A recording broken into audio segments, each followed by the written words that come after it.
성경의 키워드 하나를 꼽으라면 믿음을 다 들 수 있을 것입니다. 믿음의 기반에서 하나님의 말씀과 약속이 이루어지고 있죠. 그리고 언약도 상호 약속과 신뢰라는 것에 기반해서 이루어지는 것입니다. 하나님과의 언약도 그렇고 사람과의 언약도 동일한 속성을 분명히 가지고 있죠. 그것도 믿음에 기반하고 있다라고 볼 수 있습니다.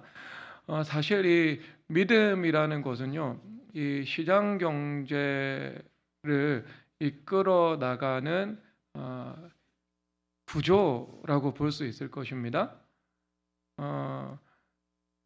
여러분, 우리가 제 눈앞에 이 아이패드가 있거든요. 그러면 이 아이패드라는 사물이 있죠.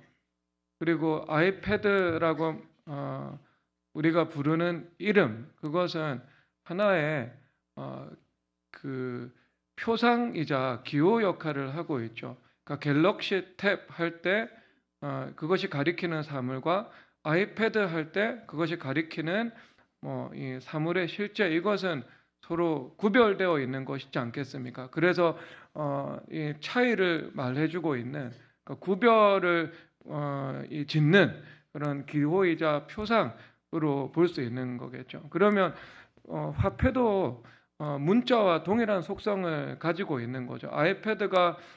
아이패드라는 이 디지털 기기를 가리키는 것처럼 화폐라는 것도 하나의 무언가를 가리키는 표상과 기호 역할을 하고 있는 거죠. 그래서 이 화폐 같은 경우는 우리가 무엇에 기반을 한다고 볼 수 있는가? 당연히 이것은 믿음이죠. 그러니까 화폐 자체가 직접적으로 사물과 대응하고 있는 것은 아니지 않습니까? 하지만 우리가 이 화폐가 100만 원이라는 화폐가 있을 때 이 아이패드를 살 수 있다라는 믿음을 모두 가지고 있는 거죠. 그러니까 우리가 화폐가 존재하는 것도요, 이 약속과 신뢰라는 기반 위에 서 있는 겁니다. 100만 원이라는 돈으로 아이패드를 살 수 있다는 믿음이 없습니다. 그저 100만 원으로는 아이패드 펜슬 하나 정도밖에 살 수 있는 돈이 되지 않습니다. 우리 대부분의 사람들이 그렇게 믿으면은요, 100만 원은요, 이 아이패드를 가리키는 것이 아니고 아이패드 펜슬을 이 표상 가리킬 뿐이죠. 100만 원으로 이 가치를 측정할 수 있는 이 대상이 이 차이가 나게 되는 겁니다. 자, 그러니까 이 화폐라는 것은요, 특정 사물과 대응을 하고 있다라고 볼 수는 없는 거겠죠. 그러니까 매우 가변적인 속성을 가지고 있고요. 그리고 이것이 서 있는 토대는 100만 원으로 구입할 수 있는 실제 사물이 아닌 거죠. 100만 원으로 구입할 수 있는 실제 여러분들이 살고 있는 부동산 주택이 아닌 겁니다. 이 100만 원이 기대어 있는 것은요, 사람들이 100만 원의 가치가 있다고 믿는 믿음과 그 약속에 기반해서 서 있다라고 할 수 있는 겁니다. 여러분이 자본주의 사회나 금융 시스템을 이끌어 나가는 가장 근간에 있는 것이 대출 제도이지 않겠습니까? 은행에서 100만 원을 대출을 해줍니다. 하지만 이것이 승수효과를 일으키면서 나중에는요, 약 1,000만 원 정도의 통화량의 증가를 일으키게 되어 있거든요. 은행에서는 최초로 100만 원을 빌려주었을 뿐입니다. 그런데 이것이 순환과 순환의 과정을 거치면서 실제 이 시장 경제 안에서 통화량의 흐름으로는요, 1,000만 원의 가치를 발생을 시키고 있는 것이죠. 그러면 이 대출이라는 것이 결국 무엇을 기반으로 이루어지는가? 이것도 믿음을 기반으로 이루어지는 겁니다. 그러니까 저 사람이 내가 저 기업에 신용대출을 해주었을 때 합당한 이자를 지불하고 갚을 것이라는 그 믿음의 기반에서 움직여 나가는 겁니다. 그러니까 여러분이 금융 시스템과 이 시장 경제의 근간에도요, 결국 무엇이 있는가? 믿음이라는 것이 있다는 것을 알 수 있게 되는 거죠. 그러니까 제가 지금 여러 이야기를 하는 것 같지만 믿음이라는 것을 말하고 있는 겁니다. 화폐가 하나의 기호이자 표상 같지만 이것이 직접적으로 사물과 대응하는 것이 아니라는 거죠. 사물이 서 있는 100만 원이라는 화폐는 여러분들의 부동산과 아이패드에 기반해서 서 있는 것이 아니고요. 100만 원의 가치가 있을 거다는, 이것으로 아이패드를 구입할 수 있다는 대부분의 사람들이 믿는 믿음에 기반해서 서 있다, 이것을 말씀을 하고 있는 거죠. 그래서 믿음이 얼마나 중요한지, 제가 중학교 때 정주영 회장이 쓴 시련은 있어도 실패는 없다라는 책을 보았거든요. 근데 그 정주영 회장이 어떻게 성공했는지 그 스토리를 쓰고 있거든요. 정말 좋은 책 중에 하나입니다. 근데 그분이 쌀가게를 하다가 큰 손해를 보는 위기에 처했습니다. 그러니까 본인이 이 모든 대금을 지급하던가 아니면 뭐 이 현물로 지급을 했을 때 막대한 손해가 가고 그 쌀가게는 문을 닫을 수밖에 없는 겁니다. 실제 그가 문을 닫게 되거든요. 첫 번째 그 쌀가게가요. 그런데 그가 어떻게 고백을 하고 있는가? 나는 이 쌀가게 문을 닫는 손해를 통해 가지고 사람들의 신용을 얻었다는 겁니다. 그래서 그 이후에 이 신용이 제게 발판이 되어서 다른 사람들이 너같이 이 사업이 부도가 나고 너의 기업이 망하는 것을 감수하고서라도 너는 대금을 지급하는 것을 보니까 믿을 만한 사람이다 라고 하면서 새로운 일을 주었다고 말하는 거죠. 그래서 이 신용이라는 것은 물질로서 살 수 없는 이 최고의 가치다라는 겁니다. 이 정주영 회장이 자본주의나 자본주의의 기저에 깔려있는 그 사상에 대해서 배운 것은 아니었지만 본능적으로 그 인간 사회 속에서 이 구동하고 있는 밑바탕의 힘이 무엇인지 너무나도 알고 있었던 거죠. 믿음이라는 거죠. 믿음이라는 거예요. 우리 교회 한 장로님은요, 어떤 기업가가 25억을 줄 테니까 사업 한번 해보라고 말을 했던 거죠. 그러니까 그 기업가는요, 25억 정도는 맡길 수 있다는 믿음을 가진 거죠. 그러니까 그 기업가는요, 저보다 통이 작아요. 저보다 그릇이 작은 사람입니다. 저는 우병 장로님한테 25억 정도 맡기지 않습니다. 제가 맡긴다면 한 2조 5천억 정도 맡길 것 같아요. 그러니까 그릇이 그거밖에 안 되는 거예요. 밴댕의 소갈딱지로 살아가는 사업가인 거예요. 실명 거론하지 않습니다. 그분이 혹시 설교 들으면 안 되니까. 그러니까 그 믿음으로 이루어지고 있는 거예요. 이루어지고 있는 거. 그런데 여러분, 이것도 여러분 우리가 이 사상사의 궤적을 살펴보면 또 이 믿음이라는 것을 알 수 있습니다.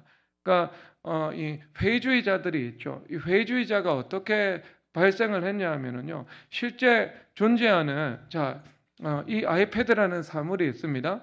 그러면 이 아이패드라는 사물은 실제 존재하는 것은 아니에요. 이 현상은요, 단지 일루션에 불과한 겁니다. 그러니까 이것이 무엇인가? 내가 이것을 아이패드라고 인식을 하는 거예요. 그러니까 인간이 가지고 있는 각자의 인식의 틀, 그리고 각자의 왜곡되고 오류 있는 인식을 가지고요, 이 현상을 바라볼 뿐입니다. 그래서 허상인 것이죠. 그러니까 이 세상은 어떻게 되는 거예요? 50억의 인구가 있으면은요, 각각의 사람들이 각각의 허상으로 살아가는 거죠. 50억의 허상으로 존재하는 세계가 되는 겁니다. 그러니까 실제 존재하는 세계는 없고요, 나의 일루션, 나의 허상, 나의 인식, 이것만이 존재할 뿐이다라는 거죠. 그러니까 여러분, 그들에게는요, 회의주의밖에 답이 없는 거죠. 실제하는 것도 없고 진리도 없고, 우리가 이 세계에 대해서 보편적이고 그리고 절대적으로 이 가치를 평가하거나 아니면 그 진리에 대해서 말을 할 수가 없다, 뭐 이렇게 주장을 하게 되는 거죠. 그러니까 아무것도 알 수 없으니까요. 결국 우리 인생의 의미도 교명할 수 없고 목적도 내가 찾을 수 없기 때문에 회의주의에 빠질 수밖에 없는 거죠. 여러분, 그 자체가 정신착란적인 세계관이다, 뭐 이렇게 볼 수밖에 없지 않겠습니까? 저는 이것을 이렇게 봅니다. 왜 자기의 왜곡된 인식을 왜 아이패드에 책임을 전가하냐고요? 온 세계에다가 책임을 전가합니까? 사물은 존재하고 있는데요. 그러니까 이것은 이건 그 언어적인 그 속임수에 불과한 것이고요. 논리적인 기술에 불과한 것이고, 이 세계를 상식적으로 잘 담고 있지 않다라고 볼 수밖에 없는 것이죠. 그런데 여러분, 이것도 우리가 일리가 있습니다. 왜냐하면 어떤 걸 말하고 있는 거예요? 자기가 가지고 있는 믿음의 구조에 입각해서 현상을 바라본다는 거잖아요. 50억의 인구가 각각의 믿음의 구조를 가지고 있고요. 믿음의 구조에 입각해서 그 사물들을 바라보고 있다는 겁니다. 그러니까 그것이 진리의 근거를 하고 있던, 허상의 근거를 하고 있던 각자의 믿음의 근거에서 믿음의 구조로 세상을 바라본다는 거. 이것은요, 뭐 일리가 있다 이렇게 볼 수 있지 않겠습니까? 볼 수 있는 거죠. 자, 그러니까 여러분, 각자의 믿음의 구조가 있고 믿음의 구조에 의해서 이 현상을 바라보는 겁니다. 그런데 이 현상이라는 것은요, 그들의 그릇된 사상에 의하면 실제 현상과 사실하고는요, 괴리되어 있는 것. 뭐 이것이라는 것이죠. 자, 그러면 여러분, 성경의 관점이 무엇인가? 성경도 역시 믿음에 대해서 말을 하고 있는 거예요. 그런데 그 믿음이라는 것이 진리, 즉 하나님의 말씀에 기반해서 가지고 있는 것을 믿음입니다. 그런데 하나님의 말씀과 상관없거나 말씀과 어긋나는 것을 믿는 믿음으로 살아가는 것, 이것을 성경에서는 그들의 관점에서는 상상이요, 허상이요, 일루션인데 성경의 관점에서는 그 일루션을 뭐라고 말을 하는가? 불신이다라고 말을 하고 있는 겁니다. 그러니까 거짓을 믿는 믿음이다 이렇게 볼 수 있는 것이죠. 그래서 우리는 여러분 이 믿음이라는 것을요, 우리가 우회해 가지고는요, 이 세상 인식의 방법으로 진입해 들어갈 수 없다는 게 여러분 이제 인정이 되죠. 시장 경제도 믿음으로 서 있고 이 사상도 인식도 믿음이라고 말을 하고 있고 그리고 성경 말씀도 결국 믿음이라고 말을 하고 있는 겁니다. 그렇죠.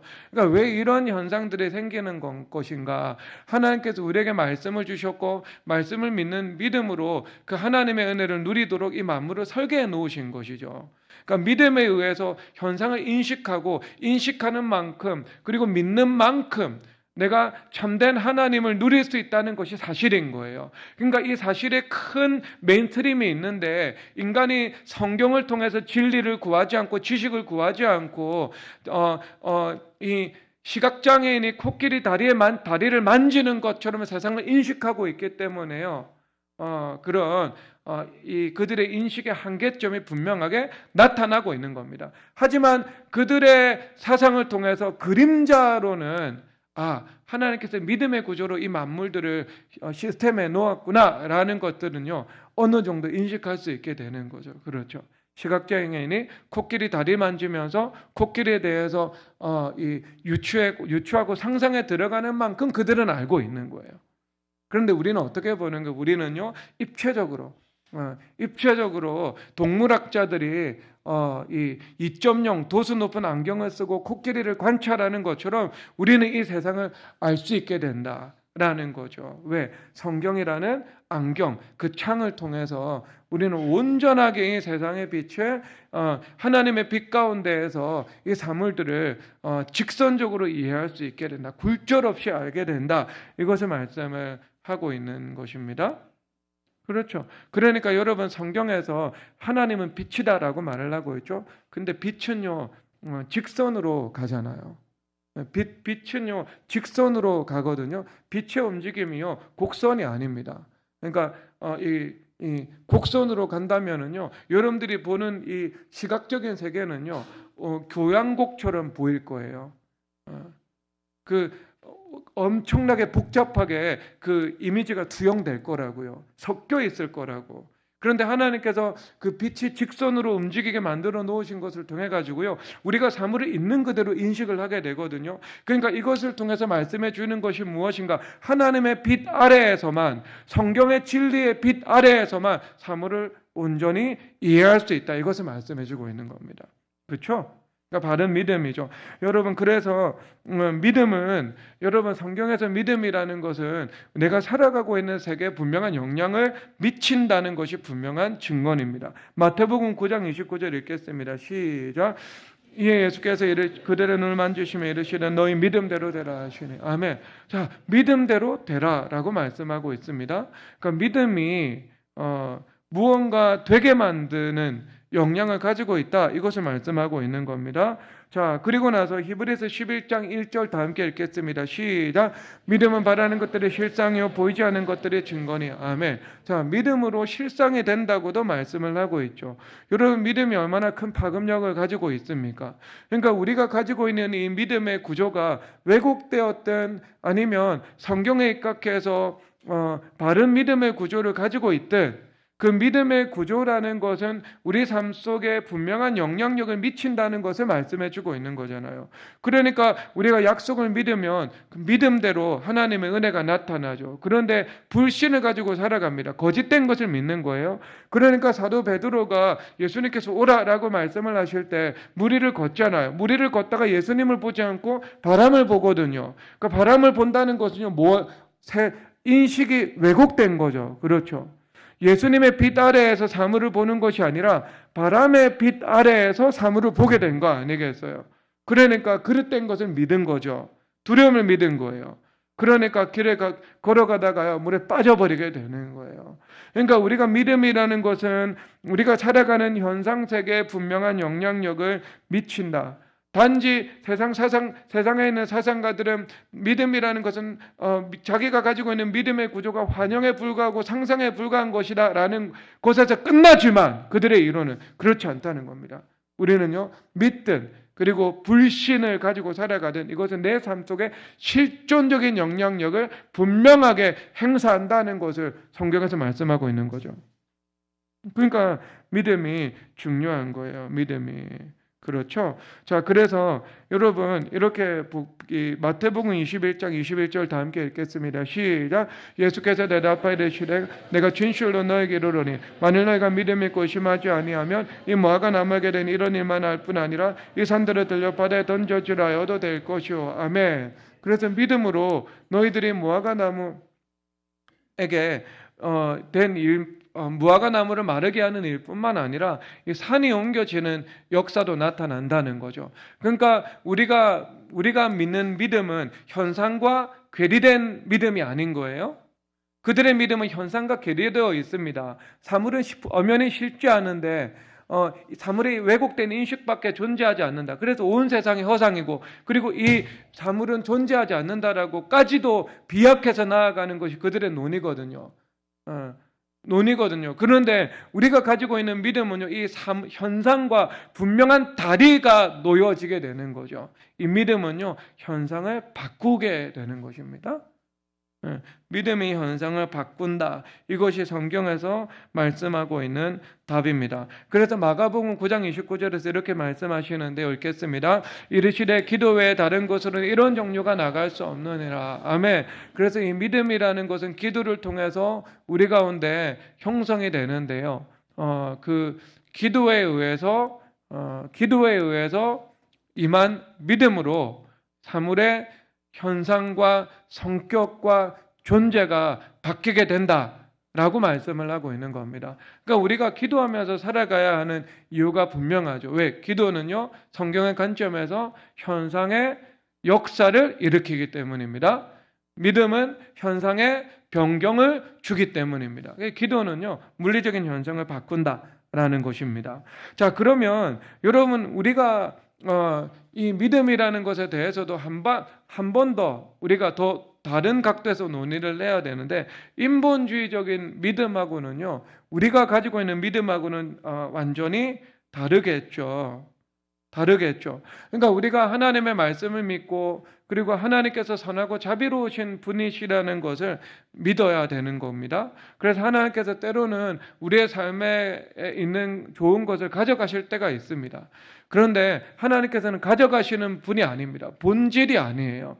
그래서 하나님께서 시편에서 말씀을 하시잖아요. 나는 내 솥대에 있는 것을 내가 가져가지 않는다고.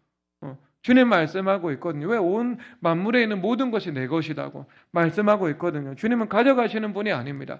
가져가실 때가 있다 하더라도 그것은 다시 좋은 것으로 돌려주시기 위해서 주님께서 가져가시는 분이심을 믿어야 되는 겁니다. 그러니까 하나님이 어떤 분이신지에 대한, 얼마나 선하고 자비로우신 분이신지에 대한 이런 기본적인 인식이 있어야 하나님과의 관계가 좀 더 한 단계 한 단계 더 발전해 나갈 수 있는 거죠. 그래서 여러분 믿음의 초창기는요, 우리가 하나님의 선하심에 대해서 많이 배워야 됩니다. 하나님께서 얼마나 우리에게 은혜를 베푸시기를 원하시는지, 얼마나 예수님의 십자가의 은혜는 우리의 죄보다 더 큰지 그것을 많이 배워야 됩니다. 그래서 그 은혜로우신 하나님, 선하신 하나님에 대해서 먼저 배워나가야 신앙이 왜곡되지 않아요. 이런 하나님에 대해서 배우지 않고요, 예를 들어서 이런 하나님을 믿는 믿음에 기반하지 않고 십자가의 고난 이것만 극단적으로 강조를 하잖아요. 그러면은요, 그 사람의 신앙은요, 다크서클이 생깁니다. 신앙이 단조가 돼요. 그러니까 음울해지는 그 색채로 신앙생활을 해 나가거든요. 그 안에는요, 감사와 기쁨과 은혜의 영성이 없는 거예요. 그러니까 하나님의 말씀에 그런 십자가 부활이라는 그 균형 잡힌 그 신앙이 배제가 되어 버리게 되는 겁니다. 그래서 하나님의 그 성품에 다양한 속성이 있는데 그 다양한 속성에 대해서 우리가 다 받아들여야 되는 것이고요. 그리고 제1번 하나님의 속성은 하나님은 사랑이시다. 하나님은 선하시고 우리에게 은혜를 베풀기를 원하신다는 것에서 시작해서 그 다음에는 연단도 있고 십자가의 고난도 있고 부활도 있고, 이렇게 이 신앙이라는 것이 도약해 나가야 되는 것이지 않겠습니까? 자, 그래서 우리가 믿음이라는 것은 무엇에 기반을 해야 되는가? 하나님의 말씀에 기반해야 됩니다. 데살로니가전서 2장 13절 다 함께 읽겠습니다. 시작. 이러므로 우리가 하나님께 끊임없이 감사함은 너희가 우리에게 들은 하나님의 말씀을 받을 때 사람의 말로 받지 아니하고 하나님의 말씀으로 받음이니 진실로 그라도다. 이 말씀이 또한 너희 믿는 자 가운데서 역사하느니라. 아멘. 믿음이 역사하는데, 믿음이라는 것은 말씀에 기반해서 서 있는 거죠. 말씀에 기반해서 믿고 기도할 때 그 말씀이 우리 가운데 역사하게 되는 것을 말씀하고 있습니다. 그러니까 믿음으로 물리적인 현상을 바꿀 때 그 기반은요, 허상이 아닌 거, 인간의 인식이 아니고요, 하나님의 말씀에 서 있다라고 말을 하고 있는 겁니다. 자, 그래서 마태복음 8장 2절 여기 본문 읽어보도록 하겠습니다. 한 나병 환자가 나와 절하며 이르되 주여 원하시면 저를 깨끗하게 하실 수 있나이다 하거늘. 아멘. 자, 여기서 8장 2절에서 원하시면 저를 깨끗하게 하실 수 있나이다 라고 말씀을 하고 있습니다. 자, 여기서 두 가지 원함이 등장을 하고 있죠. 나의 원함이라는 것과 하나님의 원함이라는 것이 등장을 하고 있습니다. 그래서 세상에 그릇된 철학 서적이나 아니면 이 피상적인 그 감성적인 서적은요, 이렇게 이야기를 하고 있습니다. 따라 내가 원하는 것을 하도록 하여라. 이런 말을 많이 하잖아요. 내가 원하는 것을 하라. 그러니까 내가 원하는 것을 하라라는 것이 되게 감성적으로 잘 드러난 것이 어디냐 하면은, 여러분 그 로버트 드니로하고 앤 해셔웨이가 나온 그 인턴이라는 영화 보신 적이 있죠? 그 영화가 참 잘 만든 영화고 재미가 있는 영화예요. 그런데 그 마지막에 그 로버트 드니로가 그 일을 그만둘지 사업을 지속할지 고민하고 있는 앤 해셔웨이에게 이 조언을 하잖아요. 그 조언이 네가 원하는 것을 하라라는 것이었습니다. 내가 원하는 것을 하라. 그러니까 사람들이 그런 영화를 보면서 재미로 보는 사람들도 있겠지만 또 감성적인 에세이를 쓰는 거죠. 내가 원하는 것을 하라. 그러면 후회 없는 인생을 살아갈 것이다. 이렇게 이야기를 하는 것이지 않겠습니까? 원하는 것을 하라. 그런데 여러분들이 원하는 대로 하면 안 되겠죠? 여러분, 만약에 제가 원하는 대로 하고 살았으면 이 자리에 지금 서 있겠습니까? 이 자리에 서 있지 않죠. 제가 캐나다 토론토에서 기도원에서 3일 금식하다가 목회자로 부르심을 받았거든요. 저는 목회자로 걸어갈 마음이 없었습니다. 저는 사업을 하고 싶었거든요. 20대 중반에요. 사업을 하는 게 제 꿈이었고 제가 원하는 것이었습니다. 그런데 하나님의 원함, 이 부르심이 들려오니까요, 굉장히 갈등과 고통의 시간을 보내다가요, 제가 자기 부인하고 내려놓았거든요. 왜? 저는 이 진리에 대한 지식이 있었습니다.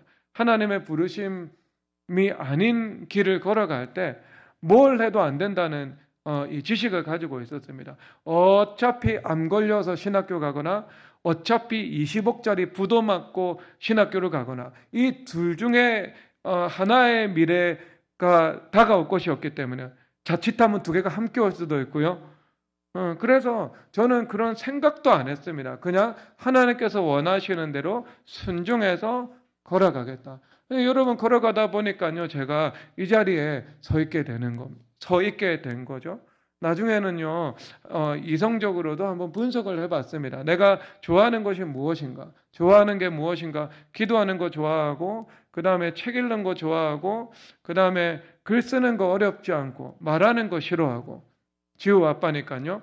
자, 그래서 이 세 가지 보니까 네 가지 목회자의 필수 요건 중에 하나 빼고 다 괜찮더라고요.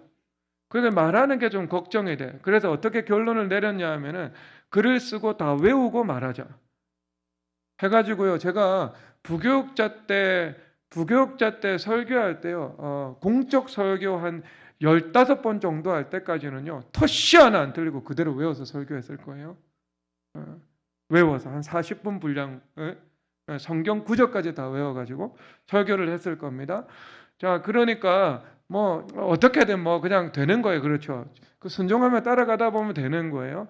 제가 원하는 대로 살아가지 않았습니다. 제가 원하는 대로 살아가지 않는다고. 여러분, 저기 장정인 간사님이 1년에 꼭 태국에 2주 동안 여행을 다녀오거든요. 그럼 여러분 태국에 2주 동안 가잖아요. 그러면 2주 있다 보면 3주 있고 싶고요. 3주 있다 보면 한 달 있고 싶을 거예요. 놀고 싶잖아요. 그런데 계속 그래 있는 사람들은 뭐라고 이야기를 하죠? 난민이라고 하는 거죠. 그렇죠? 여행이라는 것은 돌아올 집이 있기 때문에 행복하고 즐거운 거예요. 행복하고 즐거운 거.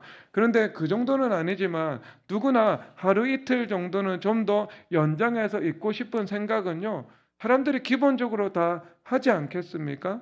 그래서 여러분 제가 뭐 표현을 예전에 그런 표현을 했지만 그 인천공항 2층에서 1층으로 내려오는 그 에스컬레이터는요. 그 무라카미 하루키가 이치큐 하치용이라는 책에서요. 그 고가도로에서 내려오는 것과 올라가는 것을 통해서 평행 세계를 묘사를 하고 있거든요. 그러니까 인천공항 2층 출국장과 2층에서 1층으로 내려오잖아요. 짐 찾는 대로. 여러분 그 에스컬레이터는요. 그 평행 세계를 오고 가는 에스컬레이터인 거예요. 그래서 2025년이라는 이 세계와 또 다른 2025년이라는 세계. 하나는 판타지고 하나는 리얼리티의 세계. 뭐 이렇게 되는 거잖아요, 여러분. 근데 판타지 너무 좋아하지 마세요. 그게 난민이라니까요. 난민의 세계. 우리가 여러분 이거 어디에서 현시감을 느끼냐 하면은요. 제가 아는 그 태백에 목사님이 계신데요. 목사님께서 정말 훌륭한 목사님인데 6개월 동안 쉬셨대요. 목회를 이 사임을 하고 나서요. 그리고 그 다음 목회지를 구하는데 6개월 정도 쉬니까요. 하나님의 어떤 기도가 저절로 나오는가? 하나님 어디를 보내시는지 제가 그 보내시는 대로 가겠습니다. 라는 기도가 저절로 나오는데요. 여러분 사람이 한 6개월만 일 없이 놀아보세요. 한번. 일 없이 놀면 일하고 싶을까요? 직장 가고 싶을까요? 전혀 일하지 않고 직장 안 가고 싶을까? 백수 6개월 한번 해본다고 상상을 하면 정말 일하고 싶을 거예요, 여러분. 여러분, 은퇴하시는 분들이 있잖아요. 60세가 되고 65세가 되고 정년 퇴임합니다. 그럼 그 정년 퇴임하신 분이요, 계속 직장 가고 싶어 할까요? 아니면 은퇴하고 집에 있고 싶어 할까요?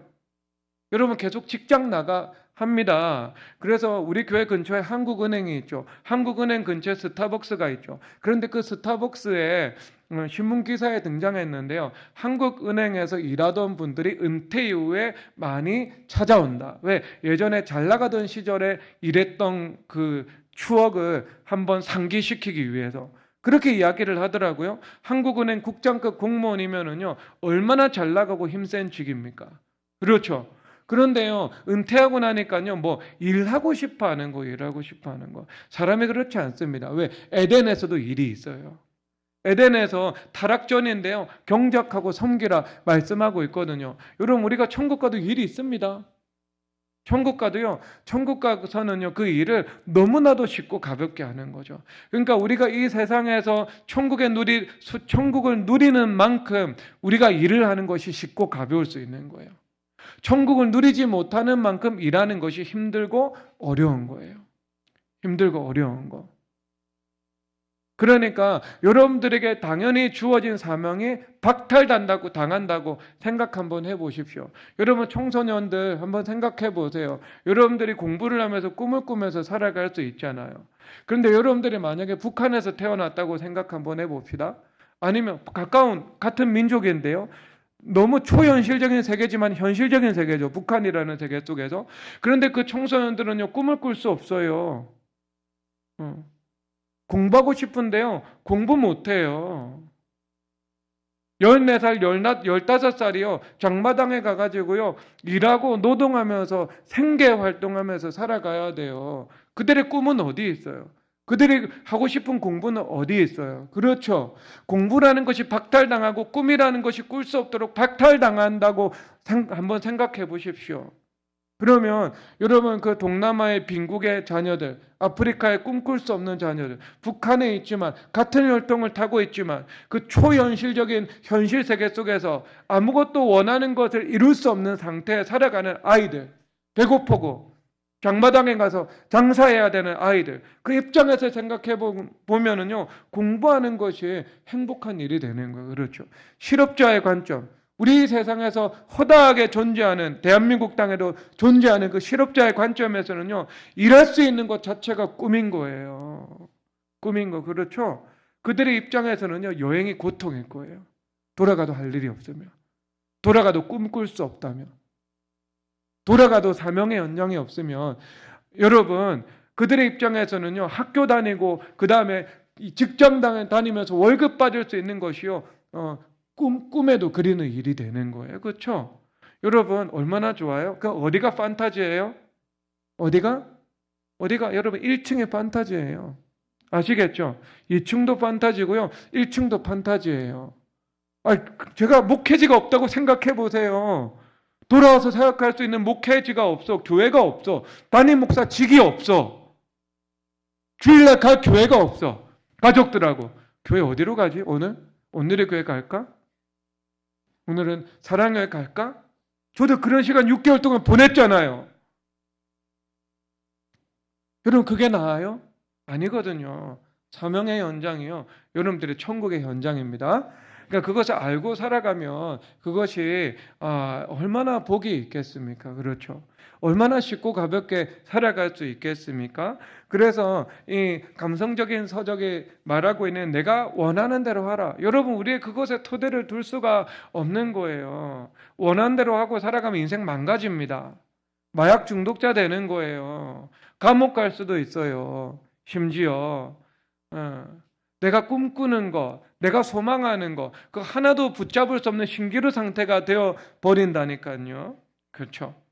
자, 그리고 여러분, 그렇게 이야기를 하잖아요. 내가 꿈꾸는 대로 믿는 대로 된다라고 또 주장하는 사람들이 많이 있죠. 그것은 여러분 자기개발 서적에 논지는 딱 하나밖에 없습니다. 꿈꾸는 대로 된다. 내가 믿는 대로 된다. 라는 겁니다. 네가 너를 스스로 칭찬하는 대로 된다라는 거죠. 여러분, 그것은 어떻게 비유할 수 있는가?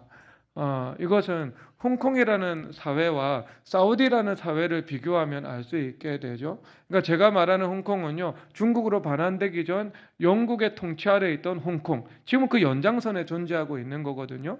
연장선에 존재하고 있죠. 자, 근데 그 홍콩이라는 사회가 영국의 법치 제도가 있죠.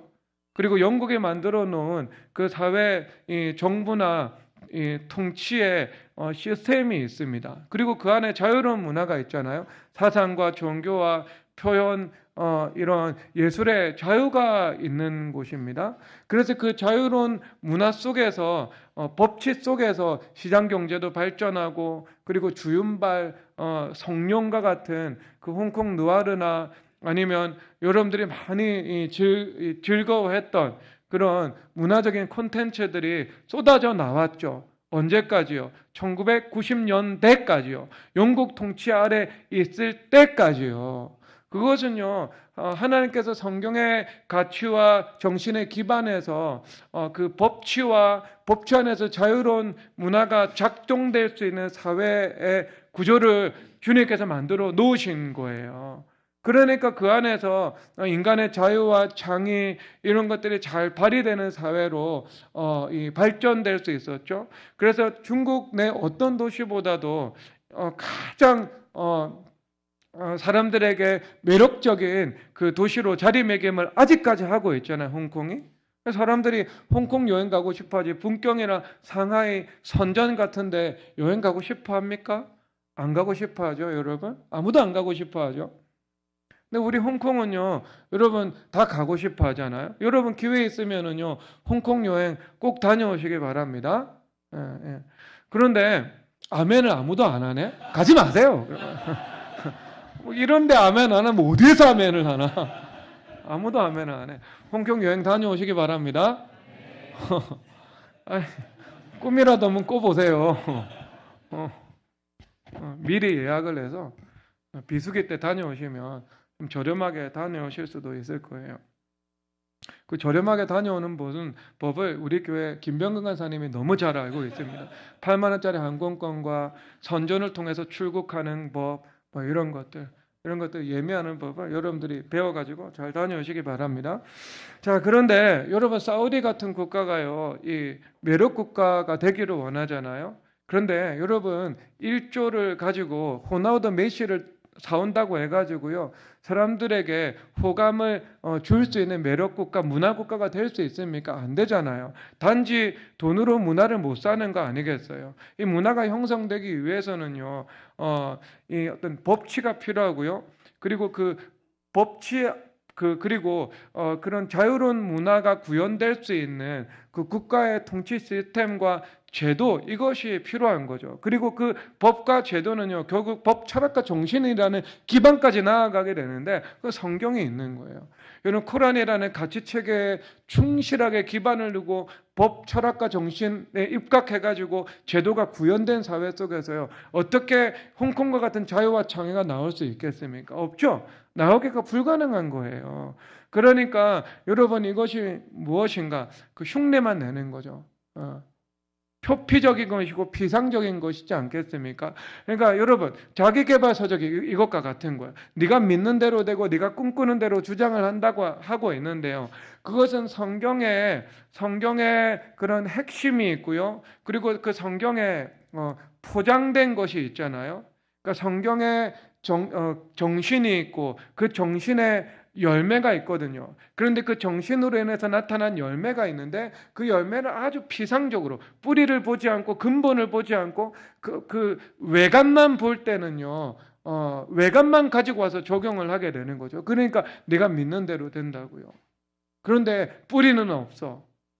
그 핵심 기둥은 없는 거죠. 그러니까 여러분 내가 원하는 대로 되는 게 아닌 거예요. 내가 꿈꾸는 대로 되는 게 아닌 겁니다. 하나님의 말씀을 믿는 믿음을 가지고 있을 때 말씀에 입각해서 믿음대로 되는 겁니다. 말씀이 없는 거예요, 그들의 관점에는요. 그리고 성경에서는 무엇이라고 말을 하는가? 하나님의 원함과 나의 원함이 서로 하나가 되어야 한다라고 말씀하고 있습니다. 여러분 마가복음 14장 36절 다 함께 읽도록 하겠습니다. 읽겠습니다. 시작. 이 시대 아빠 아버지여, 아버지께서 모든 것이 가능하오니 이 잔을 내게서 옮기시옵소서. 그러나 나의 원대로 마옵시고 아버지의 원대로 하옵소서. 아멘. 여러분 이것이 모든 기도의 기반이 되는 겁니다. 그래서 아버지의 원대로 하옵소서라고 말씀을 하고 있습니다. 그래서 신앙생활은요, 우리가 자기 부인이 필수적인 것이죠. 그러니까 하나님의 원함과 나의 원함인 겁니다. 그래서 마태복음 8장 3절에서 내가 원하노니 깨끗함을 받으라 말씀하고 있죠. 문둥병자가 치유받기를 원함과 예수님께서 문둥병자를 치유하기로 그 원함이 서로 하나가 되어서 기적의 역사가 나타났다라고 말씀을 하고 있는 겁니다. 그래서 자기 부인이 필요하다. 하나님의 원하심과 나의 원함이 서로 상충될 때는 나의 원함을 내려놓는 것이 필요하다라고 말씀을 하고 있는 겁니다. 여러분, 이것이 참 하나님의 그 말씀의 오묘함 가운데 있는데요. 우리에게 신앙생활에 자기 부인만 있는 것 아닙니다. 신앙생활에는요, 매우 폭넓은 자유라는 영역이 있습니다. 그러니까 자유라는 영역이 있다는 것은요, 하나님께서 우리의 원함, 우리의 소원을요, 존중해 주신다라는 것이죠. 그런데 그 존중해 주신다는 것이 하나님의 말씀이라는 기반 위에 있어야 되고, 자기계발서적인 말씀이 없어요. 그리고 말씀이라는 기반 위에 있어야 되는 것이고, 그리고 그것이 액티베이션 되기 위해서는요, 기도를 해야 된다는 거죠. 여기는 기도도 없어요. 말씀과 기도로는 근간 없이 단지 믿음으로 된다고 하는 것이니까요. 이것은 그 19세기 회의주의자들의 사상으로 반박을 한다면 그 인식은요, 왜곡된 허상에 불과한 거예요. 그들의 믿음은 신기루입니다. 자기계발서적인 믿음은 신기루예요. 일루션 그 자체입니다. 왜? 그 근간에 되는 말씀과 그것을 움직이게 할 수 있는 기도라는 것이 없는 거예요. 없는 거예요. 그렇죠. 그러니까 여러분, 장비 없이, 그리고 장비를 가동하게 하는 전력 에너지 없이 반도체 만들자고 하는 것하고 똑같은 거예요. 반도체 만듭니다. 반도체를 우리가 만들 수 있다는 믿음이 있습니다. 그걸로 반도체가 안 되잖아요. 그렇죠? 장비가 필요하고 전력이 필요한 것이지 않겠습니까? 말씀과 기도가 필요하다고요. 자, 그런데 여러분, 자유에 많은 영역이 있습니다. 요한복음 15장 7절 읽도록 하겠습니다. 읽겠습니다. 시작. 너희가 내 안에 가고 내 말이 너희 안에 가면 무엇이든지 원하는 대로 가라. 그래야만 이루리라. 아멘. 자, 무엇이든지 원하는 대로, 이렇게 두 가지로 말씀하고 있습니다. 무엇이든지 굉장히 폭넓은 영역이죠. 그러니까 무엇이든지, 이것은 죄 빼고 다 구할 수 있는 거죠. 그렇죠? 하나님 아버지, 제가 마약 살 돈이 필요합니다. 하나님, 내가 친구들하고 술잔치 해야 되는데 술 살 돈이 없습니다. 지금 돈 좀 주세요. 라고 했을 때, 그것은 그 무엇이든지의 범주 안에는 들어가지 않겠죠. 그건 죄를 위해서 구하는 것이기 때문에요. 그렇죠. 그런데 무엇이든지 원하는 대로 하는 것은, 무엇이든지는 매우 폭넓다. 원하는 대로는 자유, 폭넓은 자유가 있다. 이것을 말씀을 하고 있는 거예요. 1차적인 의미죠. 그리고 나서 2차적인 의미가 무엇이냐? 구하라고 말씀을 하고 있잖아. 우리가 기도를 하다 보면은요, 하나님의 원함과 우리의 원함 사이에서 상호 조정이 이루어지는 거예요. 하나님도 원하고 나도 원하고 간단한 거예요. 그렇죠? 되는 겁니다. 그리고 하나님께서 우리 가운데 자유의 폭넓은 영역으로 주셔서 내가 원할 때 그 원하는 것을 주님께서 존중해 주실 때가 있습니다. 그리고 세 번째 영역, 하나님께서 절대로 원하지 않고, 그리고 내가 단지 원해서 구하는 것에 지나지 않는 것, 이런 것들이 있을 수 있는 거죠. 만약에 제가 그런 거죠. 하나님 아버지, 제가 목회 내려놓고 저 사업하고 싶어요. 이것은요, 세 번째 영역, 이렇게 말을 할 수 있지 않겠습니까? 자, 그러면 이 두 번째 중립적인 영역 가운데 있는 그런 기도의 영역이 매우 많다는 거죠. 매우 많다는 거죠. 매우 많다는 거. 여러분, 올여름에 예를 들어서 여러분 다가오는 휴가 때 여행을 떠납니다. 여행을 떠날 때 속초를 가든지 부산을 가든지 홍콩을 가든지 일본을 가든지, 여러분, 그것은요, 여러분들의 자유입니까? 자유 아닙니까? 여러분, 자유예요. 아시겠죠? 홍콩 가고 싶으면 홍콩을 가고, 마카오를 경유하고 싶으면 마카오를 가고요. 동경을 가고 싶으면 동경을 가고요. 속초를 가고 싶으면 속초를 가시기 바랍니다. 그건 여러분 자유예요. 대부분의 경우 여러분 자유입니다. 그런데 여러분, 우리가 때로는 이것을 내가 자유의 영역 안에서 충분히 원할 수 있는 것인지, 원하고 받을 수 있는 것인지, 아니면 하나님의 원함과 내 원함이 충돌되는 것인지, 자유의 영역 가운데 있는데 하나님께서 광야의 제한을 내 삶 속에 걸어 두셔서 내가 시도할 수 없는 것인지, 이런 것들이 조금 불명확한 부분들이 있지 않겠습니까? 삶 속에서 명확하지 않는 부분이 있잖아요. 그렇지, 그게 딱 구획이 맞아떨어지지 않는 영역이잖아요, 이것이. 그렇죠. 어떤 주님과의 상호 작용의 영역인데 잘 모르잖아요. 좀 애매하잖아요. 그리고 그 경계선 안에 있는 것들도 분명히 있잖아요. 그럼 여러분 이런 기도 제목은 어떻게 해야 되는 것인가? 이것은 최고의 방법이 무엇이냐 하면요, 주님 앞에 십자가에 내려놓음의 기도를 드리는 거예요. 하나님, 이것을 내 뜻대로 하기를 원하지 않고 예수님 뜻대로 하기를 원합니다. 주님 앞에 내 뜻을 내려놓고 하나님의 뜻을 구합니다. 하나님, 은혜를 베풀어 주세요. 라고 기도를 드리면서, 그런데 하나님, 제가 원하는 것은 저는 홍콩을 가고 싶은데 주님 어떻게 생각하십니까? 이렇게 주님 앞에 기도를 드리는 거예요. 그렇게 기도를 드리면은요, 주님께서 어떻게 하시는가? 대부분의 경우에요, 그 내려놓음의 기도에 하나님께서 우리의 자유를 존중해 주십니다. 대부분의 경우에는요. 그러니까 성경 말씀에서 우리가 하나님을 존중할 때 하나님도 우리를 존중해 주신다. 이것하고 상통하는 맥락 가운데 있는 겁니다. 그러니까 내려놓음의 기도라는 것은 언제나 하나님의 뜻을 구하면서 하나님을 존중해 드리는 기도이기 때문에요, 하나님께서도 우리의 자유를 존중해 주시는 거죠. 그래서 믿음으로 자유를 누리고 믿음으로 원하고 믿음으로 소원을 가지고 기도를 드려도 되는데, 이것이 내가 헷갈리고 애매하고 잘 분별이 안 될 때는요, 주님 앞에 내려놓음의 기도라는 형식으로 들어갈 때 하나님께서 존중받으시고 우리의 자유를 존중해 주신다는 것입니다.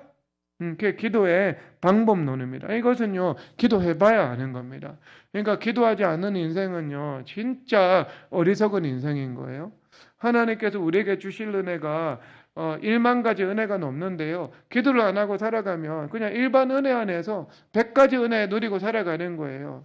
근데 기도하며 살아가죠. 100가지 은혜가 기본 은혜라면, 세상 사람도 누리고 기도하지 않는 사람도 누리는 은혜라면, 기도하며 살아가면은요, 1000가지, 10,000가지 은혜를 누리면서 살아갈 수 있게 되는 거예요. 얼마나 기도하는 것이 복되겠습니까? 여러분, 저는 기도해서 10,000가지 은혜를 누리며 살아갈 것입니다. 여러분은 기도 안 하고 100가지 은혜만 누리고 살아가든지, 일반 은혜 안에서 기도해서 특별 은혜 안에서 1000가지, 10,000가지 은혜를 누리면서 살아가든지 여러분들이 선택하시기를 바랍니다. 자, 그래서 목사님 왜 그런 식으로 말씀하십니까?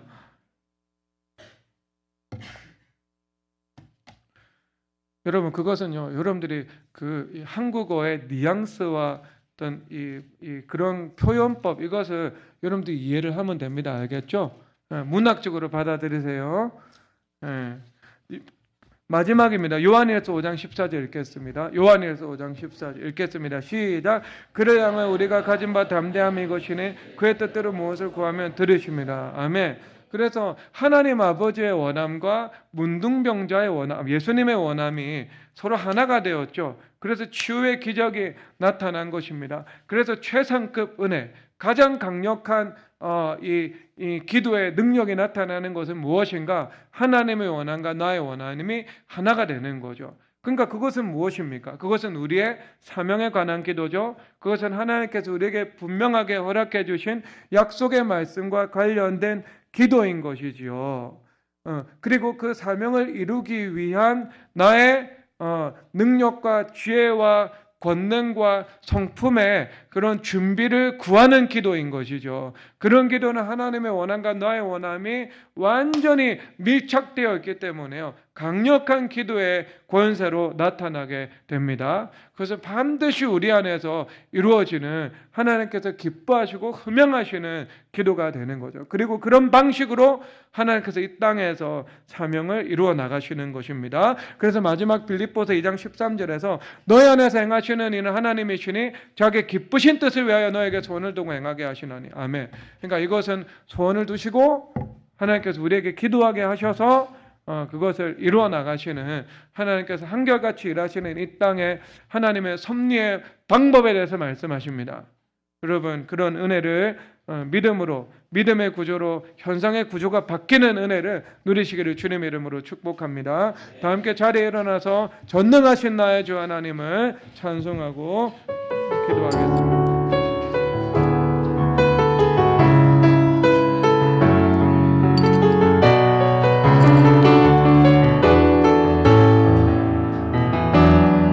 전능하신 나의 주 하나님을